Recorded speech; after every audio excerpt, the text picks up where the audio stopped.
Sakal Gunarnavasha Vande Guru Sri Charanaravindan.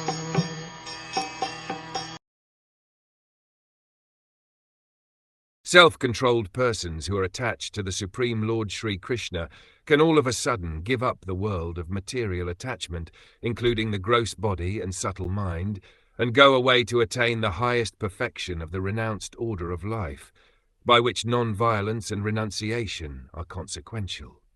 Only the self-controlled can gradually be attached to the Supreme Personality of Godhead.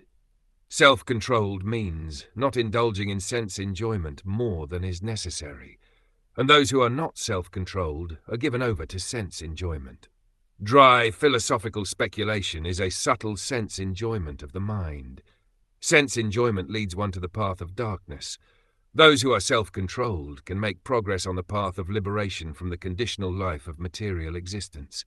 The Vedas, therefore, enjoin that one should not go on the path of darkness, but should make a progressive march towards the path of light or liberation.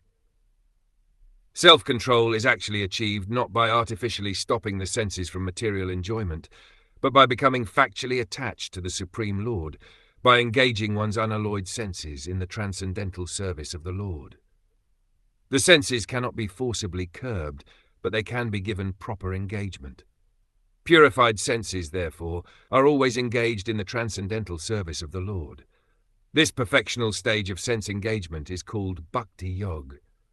So those who are attached to the means of Bhakti Yoga are factually self-controlled and can all of a sudden give up their homely or bodily attachment for the service of the Lord. This is called the Paramhams stage. Hamsas, or swans, accept only milk out of a mixture of milk and water. Similarly, those who accept the service of the Lord instead of Maya's service are called the Paramhamsas. They are naturally qualified with all the good attributes, such as pridelessness, freedom from vanity, non-violence, tolerance, simplicity, respectability, worship, devotion, and sincerity.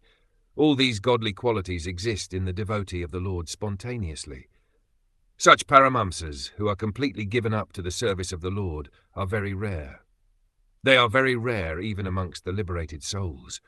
Real non-violence means freedom from envy. In this world, everyone is envious of his fellow being, but a perfect Paramhams, being completely given up to the service of the Lord, is perfectly non-envious. He loves every living being in relation with the Supreme Lord. Real renunciation means perfect dependence on God. Every living being is dependent on someone else because he is so made. Actually, everyone is dependent on the mercy of the Supreme Lord, but when one forgets his relation with the Lord, he becomes dependent on the conditions of material nature. Renunciation means renouncing one's dependence on the conditions of material nature and thus becoming completely dependent on the mercy of the Lord. Real independence means complete faith in the mercy of the Lord without dependence on the conditions of matter. This Paramhams stage is the highest perfectional stage in Bhakti Yoga, the process of devotional service to the Supreme Lord.